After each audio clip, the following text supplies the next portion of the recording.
Hey dudes, dudettes, hopefully you're having a wicked day out there. So today we're going to be looking at this, it's like a weird speed test, but it is going to tell you exactly why you can't play fast, and it's going to show you exactly where you should be aiming for right now in terms of playing fast and how you get to that level. Because we all want to play fast lines, right? We all want to play fast fills, and like I can remember listening to those guys and thinking, how do I play fast like that? Come over to the computer, let me show you some guys that just rocked my world.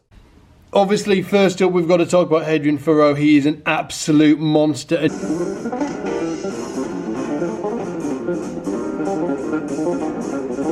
Next up, we've got one of my favourite players, Anthony Jackson. Here we go.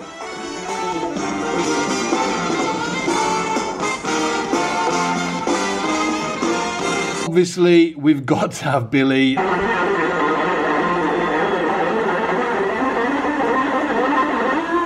And our very own Gary Willis.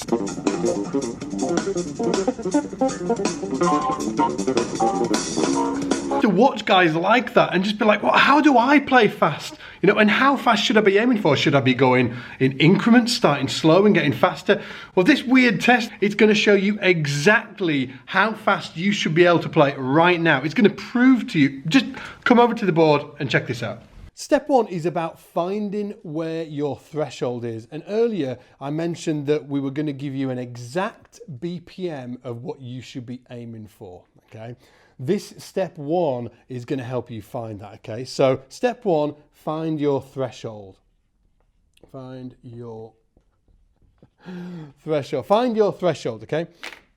Now, when it comes to playing fast, it's all really driven from your plucking hand. That's where you need to really think about the mechanics of this. So first of all, I want you to just play one note, okay? Let's make that note the E here on the A string, because why not, right? And I want you to play pretty much as fast as you can on your plucking hand, just playing one note. It's gonna sound like that. It might be this fast, it might be slower, it might be faster, okay? But what I want you to do is concentrate on finding where you can evenly play those 16th notes on just that one note. For me, it's more like, and that's where I really get to my limit. I can't go any further. And you should be able to play these 16th notes for around 10 seconds, let's say, okay? Now, what we want to do next is find what BPM that is. And remember, these are 16th notes as well. So for every click on the metronome, we want 4 notes. At 80 BPM, it's going to sound like this.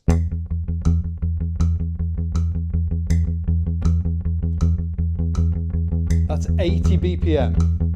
Now, once you've found your threshold, it might be 100, it might be 120. Let me show you what 120 sounds like. 2, 3, 4.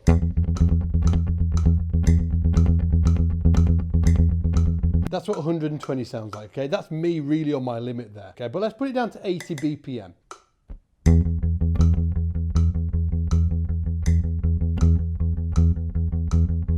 Great. Here's what I want to point out to you.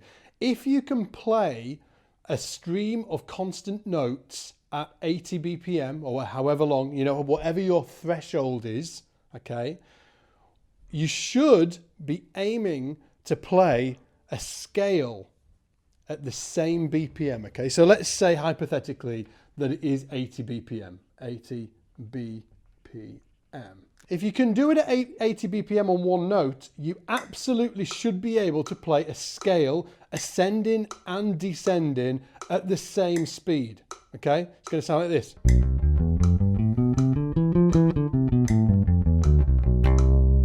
Okay, at 120. Now, to a lot of you, you will have been able to play, you know, pretty confidently at a, you know, a reasonable tempo. When you go to play the scale, I assume for a lot of you, everything's just fallen to bits. So that is your indicator. You find your threshold. Then I want you to test by playing a scale. Ascending and descending at the same speed. I really like to do this with a major scale. So for instance, a C major scale, I start on the B. So a C major scale starting on the B. So B, C, D, E, F, G, A, B, C, and right up to the top as far as I can go. I do that because I want 3 notes a string. Now for most of you, you are going to, when you start playing this scale, just your technique's going to start falling to bits. You know, I've just proved to you that you can play fast.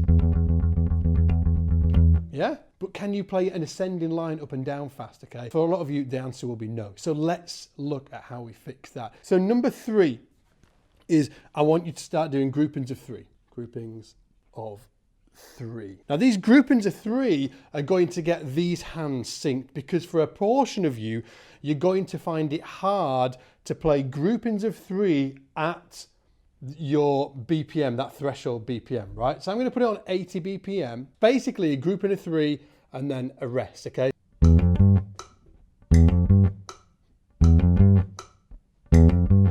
Let's do it at 120. Now, for some of you, a portion of you, you will have been able to do that. You can do the groupings of 3. What will have happened is, I'll tell you exactly what has happened. You've found your threshold, and then you've tested yourself by playing a full scale up and down over the strings, and your technique is, it's fallen apart a little bit, okay, at this speed, okay? Don't slow the speed down.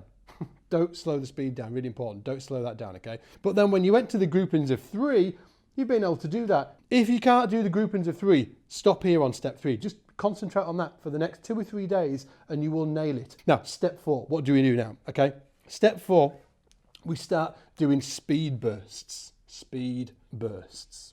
And we know what BPM we're going to be doing because we've found our threshold for our plucking hand, okay? We found the threshold, now we're going to be using these speed bursts. Here's how it works. First of all, you start with a grouping of 3. So, you play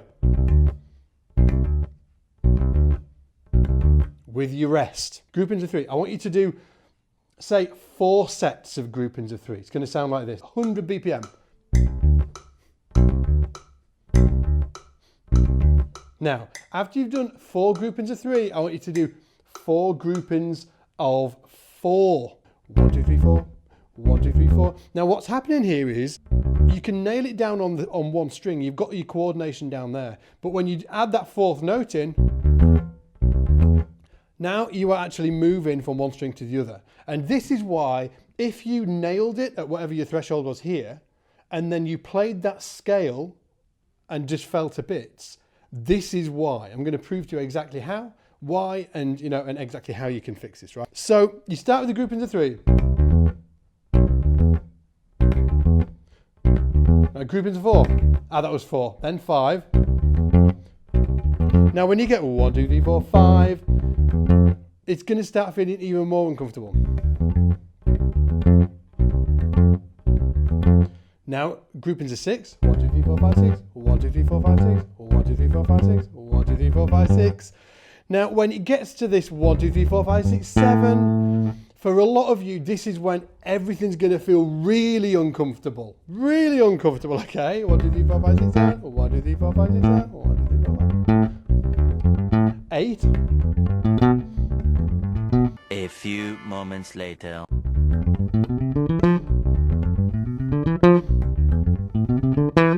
And by the time you get right down to here, 1, 2, 3, 4, 5, 6, 7, 8, 9, 10, 11, 12, like grouping of 12, you are just going to be in a whole hot mess, right? The reason why this is happening for a lot of you, it's all to do with this hand, the plucking hand. Nothing to do with this hand, okay? This hand's just doing its job. 3 notes a string. If you can play these 3 notes, there's nothing harder to play these 3 notes. It's the same, right? So let's forget about this hand. It's all this hand. It's all the plucking hand. What's happening is, as you go across the strings, okay, you're going to get more uncomfortable. Generally, for the most part, people get more uncomfortable because their thumb is up here on the E string. And when they're playing on the E string, okay, great. When they're playing on the A string, great. When the D string, there's more, more of a gap between here. And by the G string, things feel really uncomfortable because the shape of your hand has completely changed. Check it out. Okay, so, it's changing as you go. This is why I actually play like this and my thumb moves with me. because I want to keep the shape the same. I don't want that shape to change because it makes me feel really uncomfortable in my hand to do that, and it just gets super, super messy. And then the other thing is just getting really, really laser focused on what's happening when you do cross the strings, because for some people it does work to leave your thumb on that top of that E string. Not for me, but for some of you it will. Jaco Pastorius generally did, I think. John Patitucci certainly does. He leaves it on top of the B string, although he has changed his technique over the years. But he has favoured that, thumb on the top here. But it is something to be aware of. What you need to do is get laser focused of how you're moving between the strings. It's all to do with your plucking hand. Identify these problems where they are when in your plucking hand and then fix them. Okay, so hopefully this test has given you an indicator of how fast you can actually play right now, how fast you should be aiming for. If I were you, I'd be like, okay, I've found my threshold. Let's say it's 100 BPM, okay? And think to yourself, okay, well, within X amount of weeks, I want to be able to play a scale ascending and descending at that threshold speed. This isn't like a fluffy, pie in the sky, I like to play fast. It is a number that you are aiming for. It is a goal. It's going to be really, really great for you because it's going to give you a destination that you can actually set your sights on and get into gear, okay? Hopefully, guys, this has been as fun for you as it was for me. I love this stuff. It's like bass science, right? Make sure you check out the full technique course over at the Scott's Bass Lessons Academy, SBL Academy. Go check it out, scottsbasslessons.com. There's like 40 or 45 full courses in there from me and some of the best bass educators on the planet. And you can grab a 14-day free trial as well. 14-day free trial. Just click the link below and get yourself hooked up with it and you will be off to the races. Now, as always, take it easy and I'll see you in the shed.